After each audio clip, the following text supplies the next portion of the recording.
नमस्कार. Share market Marathi या YouTube चॅनलवर आपल्या सर्वांचं हार्दिक स्वागत. आजच्या या व्हिडिओमध्ये आपण निफ्टी, बँक निफ्टी, फिन निफ्टी व निफ्टी मिड कॅप सिलेक्ट या चारही इंडेक्समध्ये वीकली आणि डेली टाइम फ्रेममध्ये विश्लेषण करणार आहोत. या विश्लेषणामुळे या चारही इंडेक्समध्ये येणाऱ्या काळामध्ये कशा प्रकारे मूव्हमेंट होऊ शकते, कुठे सपोर्ट घेतला जाऊ शकतो, कुठे रेझिस्टन्स फेस करायला लागू शकतो, जर मार्केटमध्ये चालू असणारी मूव्हमेंट अशीच चालू राहणार असेल तर कोणती टार्गेट येऊ शकतात, जर रिव्हर्सल येणार असेल तर कोणत्या लेवल पासून ते रिव्हर्सल आपल्याला बघायला मिळू शकतं, अशा अनेक गोष्टींची चर्चा आजच्या या व्हिडिओमध्ये आपण करणार आहोत. त्यामुळे आजचा हा व्हिडिओ शेवटपर्यंत अजिबात स्किप न करता पूर्ण बघावा. मात्र या व्हिडिओला सुरुवात करण्यापूर्वी आपल्या सर्वांना एक नम्र सूचना आहे, ती म्हणजे या व्हिडिओच्या डिस्क्रिप्शनमध्ये आपण शेअर मार्केट मराठीच्या व्हॉट्सअप, टेलिग्राम आणि फेसबुक ग्रुपच्या लिंक दिलेल्या आहेत. तुम्ही ते ग्रुप जॉईन करू शकता. त्याचसोबत आपण तिथे शेअर मार्केट मराठीच्या वेबसाईटची लिंक सुद्धा उपलब्ध करून दिलेली आहे. आपण आपल्या वेबसाईटला अवश्य भेट द्या.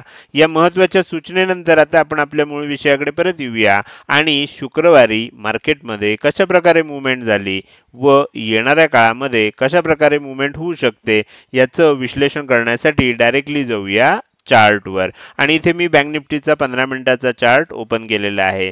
आपण शुक्रवारसाठी जे विश्लेषण केलेलं होतं त्याच्यामध्ये वरच्या बाजूला ही लेवल इम्पॉर्टंट लेवल म्हणून दिलेली होती. त्या लेवलचा शुक्रवारी आपल्याला काहीच उपयोग झाला नाही. आपण बघू शकतो खालच्या बाजूची जी इम्पॉर्टंट लेवल होती ती लेवल आपण ही लेवल दिलेली होती, जी होती 44,530. आणि आपल्याला सांगायला खरोखरच अभिमान वाटतो की मागच्या जवळजवळ सव्वा वर्षापासून आपण डेली ॲनालिसिसचे व्हिडिओ तुम्हाला उपलब्ध करून देतोय आणि जवळजवळ 95% वेळा आपल्याला मार्केट ह्या 3 टार्गेट आणि ह्या ज्या 2 इम्पॉर्टंट लेवल आहेत याला रिस्पेक्ट करताना बघायला मिळालंय. अगदी 5% 7%च अशी शक्यता असते की ज्या वेळेला या रेंज सोडून आपल्याला मार्केटमध्ये मूव्हमेंट होते. मी माझ्या मागच्या 7-8 वर्षाचा जो अनुभव आहे त्याच्या सहाय्यानं ह्या सर्व थिअरीज मी इथे 3 टार्गेट थिअरी जी बनवलेली आहे ज्याचा आपल्याला इथे रोजच्या रोज अनुभव आपल्याला बघायला मिळतो. तुम्ही इथे बघू शकता गॅपडाऊन ओपनिंग झालं शुक्रवारी, खूप मोठं गॅपडाऊन ओपनिंग झालं, अनपेक्षितरित्या गॅपडाऊन ओपनिंग झालं. आपल्याला असं वाटत होतं की मार्केटमध्ये आता तेजी होईल, कदाचित इथे ओपन होईल, फ्लॅट ओपन होईल आणि वरच्या दिशेनं ब्रेकआउट येईल अशीच शक्यता होती. आणि मी सुद्धा तुम्हाला तसंच सांगितलेलं होतं की ह्या रेंजमध्ये इथे जर वरच्या बाजूला थांबतंय, कारण इथून वर आलं होतं मार्केटमध्ये बँक निफ्टी आणि इथे येऊन जर थांबतंय, इथनं मोठं सेलिंग येत नाही, ह्याचा अर्थ वर जाण्याची शक्यता जास्त आहे. कायम लक्षात ठेवायचं की मार्केट प्रत्येक वेळेला आपल्या विश्लेषणानुसार किंवा आपल्याला जिथे वाटेल तिकडेच जाईल असं नसतं. म्हणून मी सांगताना कधीही 100% शक्यता सांगत नाही. याचं कारण तुम्हाला लक्षात आलं असेल. कारण आंतरराष्ट्रीय घडामोडी असतात, अनेक वेळा रात्रीतनंही बऱ्याच गोष्टी होत असतात आणि त्यामुळे दुसऱ्या दिवशी आपल्याला बरोबर विरुद्ध बाजूला ओपनिंग बघायला मिळतं. ज्या वेळेला इथे ओपनिंग झालं त्यावेळेला मी सांगितलं की मार्केटमध्ये काय होऊ शकतं, एखादा बाउन्स येऊ शकतो आणि आपल्याला मग सेलिंग बघायला मिळू शकतं. तसं निफ्टीमध्ये बघायला मिळालं. बँक निफ्टीमध्ये काय झालं, बँक निफ्टीमध्ये आपण इथून जी सुरुवात केली ते पहिल्या 15 मिनिटातच आपण हा जो आपलं तिसरं टार्गेट होतं इथपर्यंत आपल्याला सपोर्ट घेतला गेला.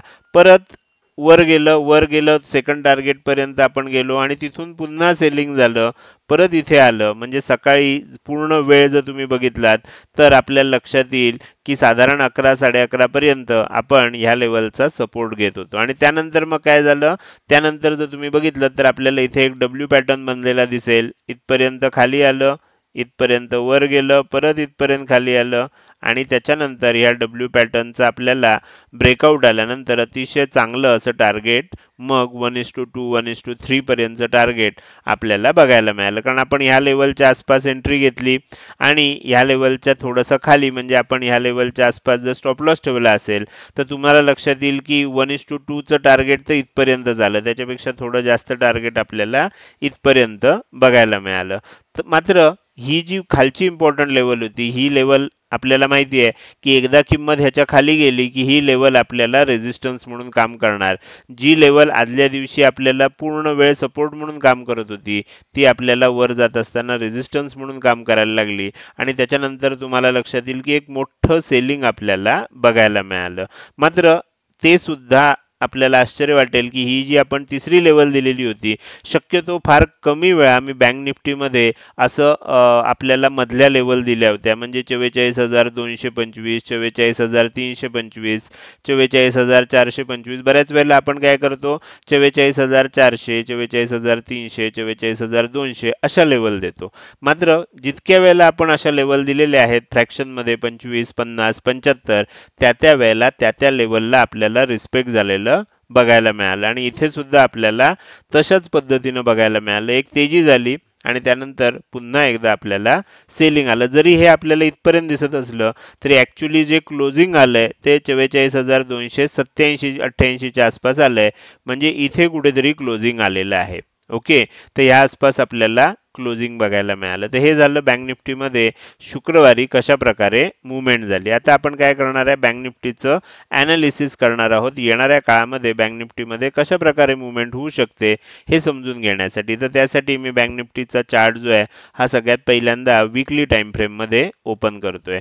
वीकली टाइम फ्रेममध्ये आपण थोडंसं झूम आउट करूया म्हणजे आपल्याला चार्ट व्यवस्थित लक्षात येईल. मी मागच्या आठवड्यापासून तुम्हाला एक गोष्ट सांगतोय की बँक निफ्टीमध्ये आता एम पॅटर्न तयार होतोय. इथपर्यंत बघितलं तर इथपर्यंत एक तेजी झाली, त्यानंतर इथपर्यंत एक प्रॉफिट बुकिंग आलं, परत इथपर्यंत एक तेजी झाली आणि आता आपण खाली जाण्याचा प्रयत्न केला होता. मागच्या आठवड्यात आपण इथपर्यंत जाऊन मग वर आलो होतो.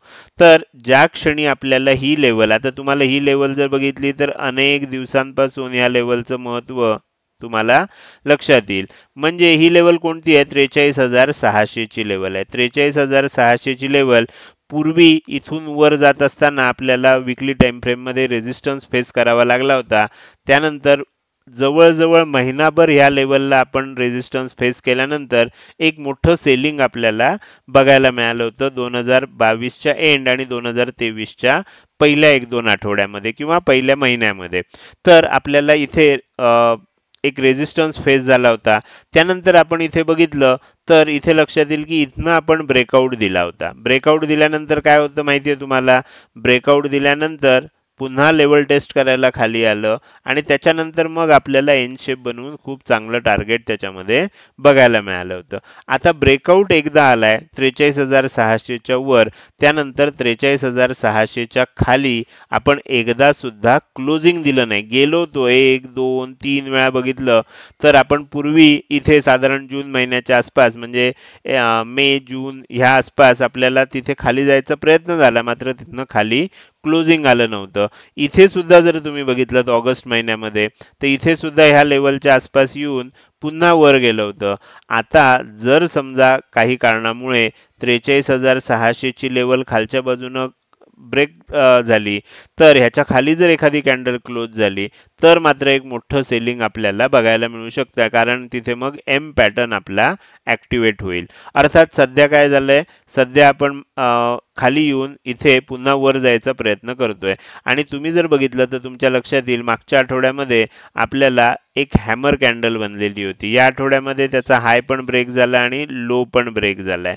त्यामुळे आपण असं म्हणू शकतो की ही एक इनगल्फिंग कॅन्डल आहे. आता ह्याच्यामध्ये काय होईल, जर जोपर्यंत हा हाय ब्रेक होत नाही किंवा हा लो ब्रेक होत नाही या आठवड्यातला, तोपर्यंत आपल्याला इथे साइडवेज होताना किंवा व्होलाटाईल होताना बघायला मिळू शकतं. आपण रफली असं म्हणू शकतो की खालच्या बाजूला 43,600 आहे, वरच्या बाजूला 44,800 आहे. म्हणजे साधारणपणे 1200 पॉईंटची ही जी मुवमेंट आहे किंवा 1200 पॉईंटची ही जी गॅप आहे ही आता आपल्याला सपोर्ट आणि रेझिस्टन्स म्हणून काम करणार एक व्होलाटाईल झोन आपल्याला इथे बघायला मिळेल. जर समजा इथनं वर टिकलं आणि 44,800 च्या वर टिकायला लागलं तर मग येणाऱ्या काळात पुन्हा एकदा तेजी होऊ शकते आणि हा जो एम पॅटर्न आहे तो डब्ल्यू पॅटर्न मध्ये कन्वर्ट होऊ शकतो. मात्र तसं झालं नाही आणि इथून खाली जायला लागलं आणि 43,600 च्या खाली टिकलं तर मात्र काय होऊ शकतं, एक बरेच दिवसांची मी तुम्हाला इथे सपोर्ट आणि रेझिस्टन्सची लाईन दाखवली होती, ती लाईन मग ब्रेक होईल आणि मग आपल्याला एम पॅटर्नचं सुद्धा ब्रेकआउट बघायला मिळेल आणि मग एक मोठं सेलिंग आपण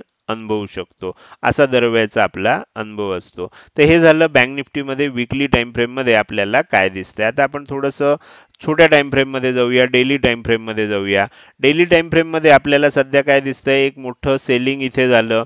त्यानंतर बराच काळ मार्केटमध्ये बँक निफ्टीमध्ये ह्या आसपास आपण बघितलं होतं की होल्ड केलं गेलं. बरोबर. त्यानंतर एकदा खालच्या दिशेनं गेलं पण ते लगेच वर आलं. परत एकदा खाली गेलं, परत वर आलं, परत आता खाली येतोय. सध्या जर बघितलं तर डेली टाइम फ्रेममध्ये थोडंसं मी जास्त झूम करतो आणि तुम्हाला दाखवायचा प्रयत्न करतोय. तर इथे तुम्हाला असं लक्षात येईल की साधारणपणे ही जी लेवल आहे, ह्या लेवलच्या आसपास आपल्याला मार्केटमध्ये 44,200 हे जर 2 दिवस सोडले, ते ज्याच्या खाली आपल्याला क्लोजिंग बघायला मिळालं. अन्यथा 44,200 च्या आसपास आपल्याला खालच्या दिशेनं सपोर्ट बघायला मिळतोय. वरच्या बाजूला बघायला गेलं तर ही लेवल जी आहे ह्या लेवलच्या आसपास म्हणजे 44,800 म्हणजे हे जे 600 पॉइंट आहेत ह्याच्यात बरेच दिवस आपण अडकून पडलेले आहोत. आणि जोपर्यंत आता 44,200 च्या खाली जात नाही किंवा 44,800 च्या वर जात नाही, तोपर्यंत आता मोठी मूव्हमेंट बघायला मिळणार नाही. दोनदा खाली जाऊन आपण वर आलोय इथे. बरोबर. डब्ल्यू पॅटर्न बनल्यासारखा पण बनला होता, पण आपल्याला हवा तसा डब्ल्यू पॅटर्न बनला नाही, कारण हा हाय वर राहिला आणि हा हाय खाली गेला. त्यामुळे डब्ल्यू पॅटर्न आपल्याला अपेक्षित जसा असतो तसा झाला नाही आणि म्हणूनच आपल्याला कदाचित इथून त्याचं टार्गेट मिळालं नाही. परत आपण इकडे खालच्या दिशेने येतोय.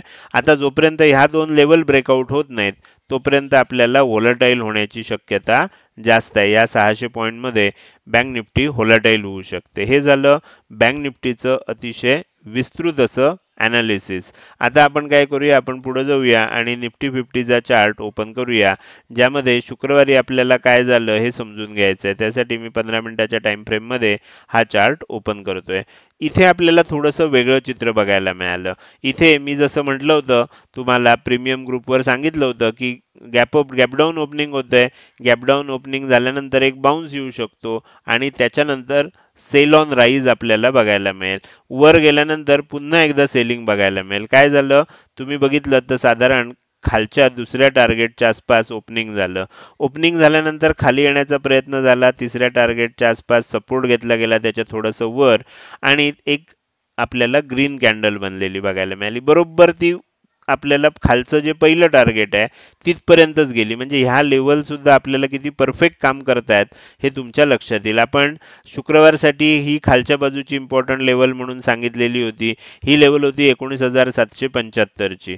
वरच्या बाजूची इम्पॉर्टंट लेवल आपण इथे सांगितलेली होती. ही लेवल होती 19,850 ची. वरची लेवल काही लागली नाही, खालची लेवल आपल्याला लागली. त्याच्या खाली आपण दुसऱ्या टार्गेट पाशी ओपन झालो, जवळजवळ तिसऱ्या टार्गेट पर्यंत पोहोचलो. पुन्हा बाउन्स झाला पहिल्या टार्गेट पर्यंत.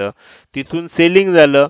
परत ह्या दुसऱ्या टार्गेट पाशी आपल्याला बघायला मिळतंय की इथे सपोर्ट घेतला गेला, इथे थोडंसं वर झालं, परत खाली आलं, डब्ल्यू पॅटर्न बनला आणि एक खूप मोठं आपल्याला तेजी निफ्टीमध्ये बघायला मिळाली. अर्थात बँक निफ्टीमध्ये बरोबर परफेक्ट ह्या लेवलचा रेजिस्टन्स घेतला होता.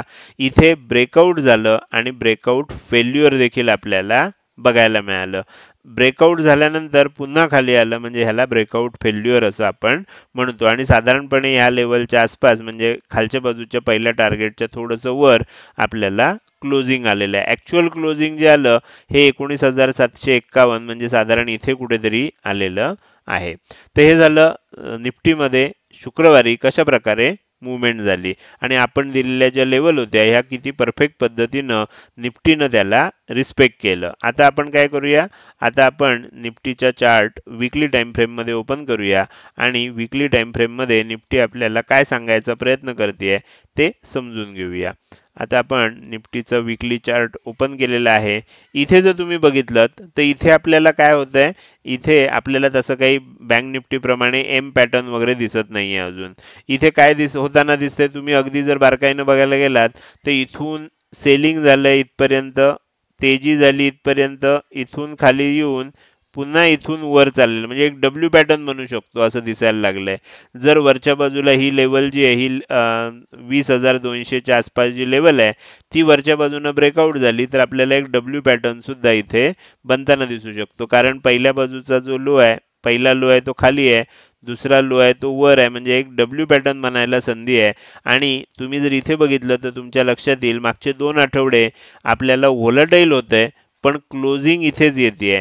आता आपण ह्या वेळेला खाली ओपन झालो, मात्र वर जाऊन ह्या हायच्या आसपास आपण क्लोजिंग दिलेलं आहे. तुम्ही जर बघितलं तर ती हाय तुम्हाला इथे दिसतोय की ह्या हायची लेवल जी आहे ती आपण साधारणपणे अशी काढू शकतो. म्हणजे 19,750च्या आसपास आपण रेजिस्टन्स घेतोय सध्या. कारण पूर्वी एकदा इथे जाऊन रेजिस्टन्स घेऊन खाली आलं होतं, एकदा ब्रेकआउट दिलं, आता लेवल टेस्ट करायला खाली आलंय. इथनं जर परत जायला लागलं तर एक प्रॉपर डब्ल्यू पॅटर्न तयार होईल आणि 20,200च्या वर टिकलं तर मग खूप मोठी लेवल वरच्या बाजूनं बघायला मिळू शकते. अर्थात ह्याचं काय होऊ शकतं, इथपर्यंत वर गेले आणि थोडंसं वर जाऊन पुन्हा जर खाली आलं तर मग आपल्याला इथे एक एम पॅटर्न तयार होईल आणि या पद्धतीनं एम पॅटर्न तयार होऊन मग या एम पॅटर्नचा ब्रेकडाऊन सुद्धा खाली बघायला मिळू शकतो. अर्थात त्याच्यासाठी थोडासा वेळ लागेल, कारण सध्या आपण 19,750च्या आसपास क्लोजिंग दिलेलं आहे. तर हे झालं वीकली टाइम फ्रेम मध्ये आपल्याला कोणत्या लेवल इम्पॉर्टंट दिसत आहेत. ही लेवल आपल्याला सपोर्ट म्हणून दिसते 19,200 खालच्या बाजूला, आणि वरच्या बाजूला 19,750 ही रेजिस्टन्स म्हणून दिसते. आता जर ह्याच्या वर गेलं तर मग 20,200 हे आपल्यासाठी टार्गेट उपलब्ध होणार आहे. ह्या सर्व लेवल्स आपण इथे वीकली टाइम फ्रेम मध्ये बघण्याचा प्रयत्न केला. आता आपण डेली टाइम फ्रेम मध्ये जाऊया. निफ्टीमध्ये जर बघितलं तर आपल्याला एक गोष्ट लक्षात येते की हे जे मोठं सेलिंग झालं होतं त्यानंतर आपल्याला मार्केटमध्ये इथपर्यंत गेलं, परत इथपर्यंत आलं आणि डब्ल्यू पॅटर्नचा ब्रेकआउट दिलाय. मात्र त्यानंतर थोडंसं इथे गॅपडाऊन ओपनिंग होऊन सुद्धा आपण आता वरच चाललेलो आहोत. जर समजा हा जो हाय आहे हा ब्रेक झाला तर मग आणखीन वर जाऊ शकतो आणि 20,200च्या आसपास हा जो काय हाय आहे इथपर्यंत आपल्याला काय होऊ शकतं, येणाऱ्या काळामध्ये टार्गेट बघायला मिळू शकतं. आता जर खाली जाणार असेल तर सगळ्यात पहिल्यांदा आजचा जो डेली आपल्याला लो बनलेला आहे शुक्रवारचा, हा आपल्याला खालच्या दिशेनं ब्रेक करावा लागेल.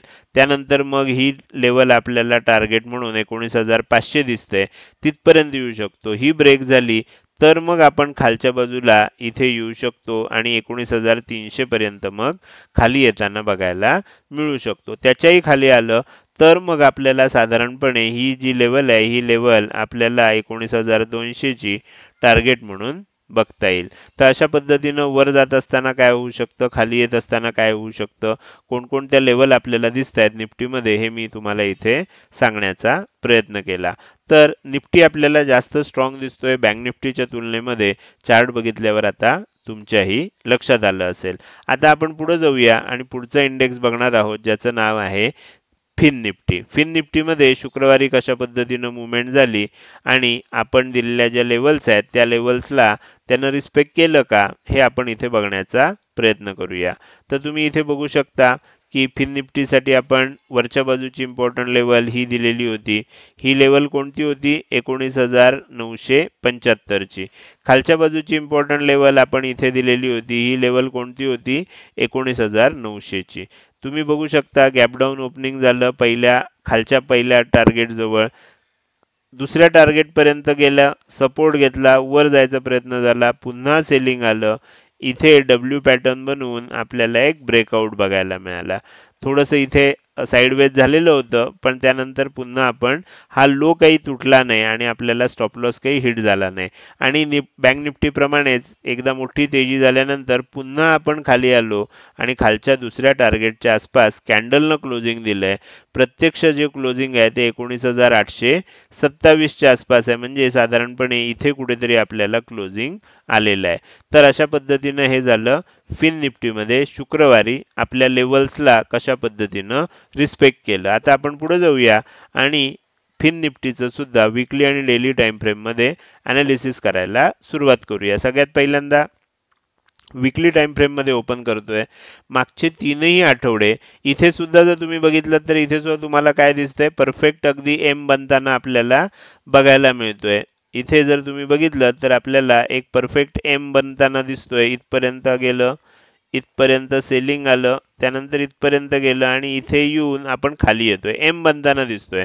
मात्र मागचे 3 आठवडे आपल्याला लक्षात येईल की ह्या रेंजमध्येच आपल्याला फिन निफ्टी अडकलेलं बघायला मिळते. वर जातंय, सेलिंग येते, खाली जातंय, बाईंग येते.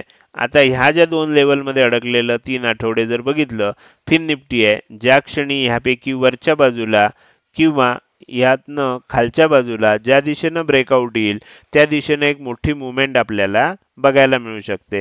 खालच्या बाजूनं आलं तर सगळ्यात पहिल्यांदा आपण 19,600 च्या आसपास आणि 19,400 च्या आसपास अशी टार्गेट खालच्या दिशेनं ठेवू शकतो. इथून वर जात असेल तर साधारणपणे 20,000 च्या आसपास आपल्याला पहिलं टार्गेट ठेवायला लागेल आणि साधारणपणे 20,200 पर्यंत दुसरं टार्गेट ठेवायला लागेल. जोपर्यंत रेंज ब्रेकआउट होत नाही तोपर्यंत कोणत्या दिशेनं जाईल, कारण सध्या 3 आठवडे बघितलं तर साईडवेज होताना आपल्याला बघायला मिळतंय. तर हे झालं आपल्याला फिन निफ्टीचं वीकली टाइम फ्रेम मधलं विश्लेषण. आता आपण काय करूया, डेली टाइम फ्रेम मध्ये ओपन करूया. डेली टाइम फ्रेम मध्ये सुद्धा तुम्हाला लक्षात येईल की एकदा सेलिंग झालं मोठं, त्यानंतर आपण जर बघितलं तर आपल्याला लक्षात येईल की आपण एका रेंज मध्ये अडकून पडलेले आहोत आणि ती रेंज आपल्याला साधारण ह्या दोन ठिकाणाहून मी दाखवलेली आहे. खालच्या बाजूला 19,600 च्या आसपास ती रेंज आहे, वरच्या बाजूला 20,000 च्या आसपास रेंज आहे. ह्या 400 पॉइंट मध्येच आपल्याला मागचे अनेक दिवस आपण अडकलेलं, महिनाभर अडकलेलं बघू शकतो. फक्त हे दोनच असे दिवस आहेत ज्या दिवशी आपण ह्या लेवलच्या खाली आलो होतो, अन्यथा आपण कायम ह्या लेवलमध्येच अडकलेलं दिसतंय. त्यामुळे जोपर्यंत ब्रेकआउट येत नाही तोपर्यंत आपल्याला काय होणार, मार्केट असंच व्होलाटाईल राहू शकतं. ज्या दिशेनं ब्रेकआउट येईल, वरच्या दिशेनं ब्रेकआउट आला तर वरच्या बाजूला जात असताना आपल्याला 20,600 ची लेवल आहे तिथपर्यंत आपण जाऊ शकतो. हे झालं फिन निफ्टीचं वीकली आणि डेली टाइम फ्रेम मधलं अनालिसिस. आता आपण आपला शेवटचा इंडेक्स जो आहे निफ्टी मिड कॅप सिलेक्ट, त्या इंडेक्सचा चार्ट ओपन करूया आणि त्याच्यामध्ये चेक करूया की आपल्याला जे काही शुक्रवारी इम्पॉर्टंट लेवल दिलेल्या होत्या त्या लेवलला या चार्टमध्ये रिस्पेक्ट मिळालाय की नाही, ज्या पद्धतीनं मुवमेंट झाली आहे. तुम्ही बघू शकता की इथे सुद्धा आपल्याला तशाच पद्धतीची मुवमेंट बघायला मिळाली. खालच्या बाजूची इम्पॉर्टंट लेवल आपण ही दिलेली होती. ओके, वरच्या बाजूची इम्पॉर्टंट लेवल आपण इथे ही दिलेली होती जी होती 9,189. खालच्या बाजूची 9,149 होती. गॅप डाऊन ओपनिंग झालं, ओपनिंग नंतर थोडं खाली जाण्याचा प्रयत्न झाला, एक बाउन्स आला. सेंटर लाईन आपण इथे दिलेली होती जी होती 9,169. सेंटर लाईन पर्यंत गेलं, पुन्हा खाली आलं, पुन्हा वर जायचा प्रयत्न झाला, सेंटर लाईनचा रेजिस्टन्स घेऊन इथपर्यंत आलं, खालच्या इम्पॉर्टंट लेवलचा सपोर्ट घेऊन परत सेंटर लाईन पर्यंत गेलं आणि सेंटर लाईनवर सेल होत होत आपल्याला खालची इम्पॉर्टंट लेवल ब्रेक झाली आणि त्यानंतर पहिल्या टार्गेट पर्यंत 9,125 पर्यंत निफ्टी मिड कॅप सिलेक्ट मध्ये सेलिंग बघायला मिळालं. आता तुम्ही जर बघितलं तर तुम्हाला असं दिसेल की इथपर्यंत खाली आलं, वर गेलं, इथे आलं, परत वर जाऊन एम पॅटर्न इथे बनलेला दिसतोय आणि ह्या एम पॅटर्नचा ब्रेकडाऊन सुद्धा आपल्याला बघायला मिळालंय. कदाचित काय होईल, सोमवारी वगैरे थोडंसं वर जाण्याचा प्रयत्न होईल आणि जर ह्या लेवलचा पुन्हा रेजिस्टन्स घेतला आणि इथून खाली जायला लागलं तर एक मोठं सेलिंग आपल्याला सोमवारी बघायला मिळू शकतं. अर्थात सोमवारचं विश्लेषण जे आहे हे मी तुम्हाला उद्याच्या व्हिडिओमध्ये करून देणार आहे.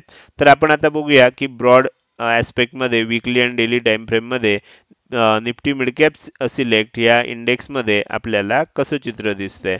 तर मी सगळ्यात पहिल्यांदा वीकली टाइम फ्रेम मध्ये ओपन केलाय हा चार्ट.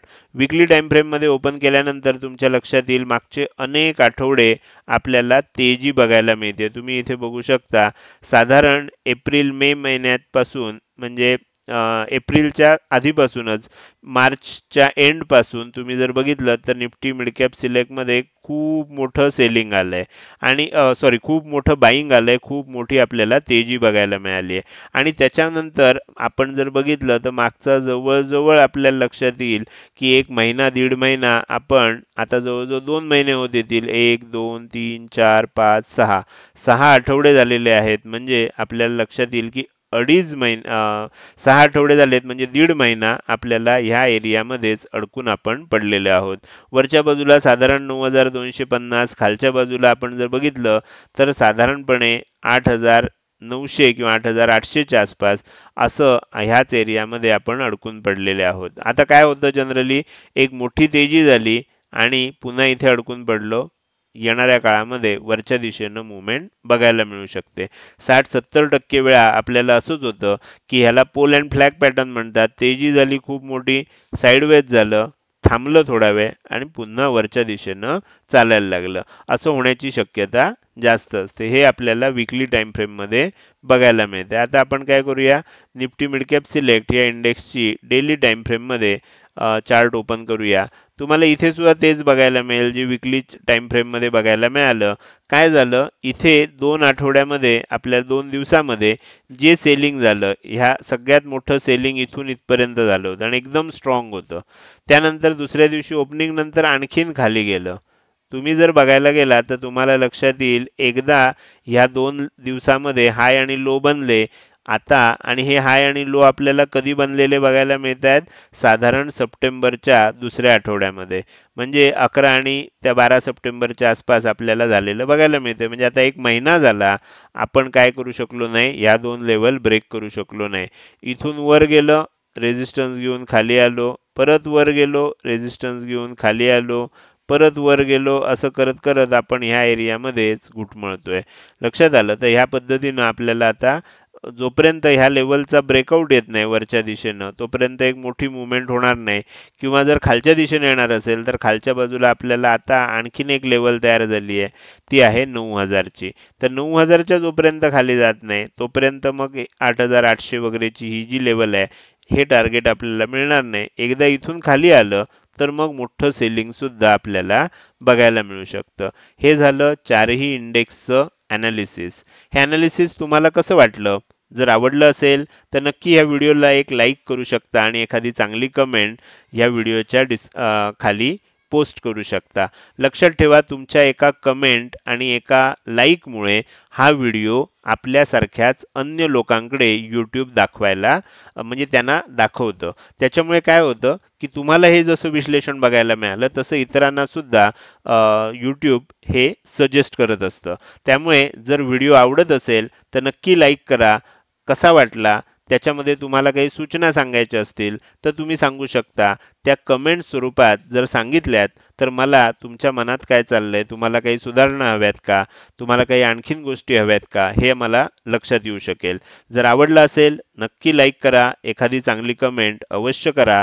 कारण लक्षात ठेवा की तुमच्या एका लाईक आणि एखाद्या चांगल्या कमेंटमुळेच मला प्रेरणा मिळत असते आणि ज्याच्या सहाय्यानं रोजच्या रोज हे विश्लेषणाचे व्हिडिओ मी बनवत असतो. त्याचसोबत तुम्ही हा व्हिडिओ अजूनपर्यंत बघताय आणि अजूनही जर तुम्ही शेअर मार्केट मराठी आपल्या यूट्यूब चॅनलला सबस्क्राईब केलं नसेल तर कृपया सबस्क्राईब करा आणि शेजारी असणाऱ्या बेल आयकॉनला क्लिक करून ऑल असं नोटिफिकेशन निवडा. म्हणजे इथून पुढे रोजच्या रोज येणारे हे विश्लेषणाचे व्हिडिओ तुम्हाला विनाविलंब बघता येतील. आजच्या व्हिडिओमध्ये मी इथेच आपली रजा घेतोय. धन्यवाद.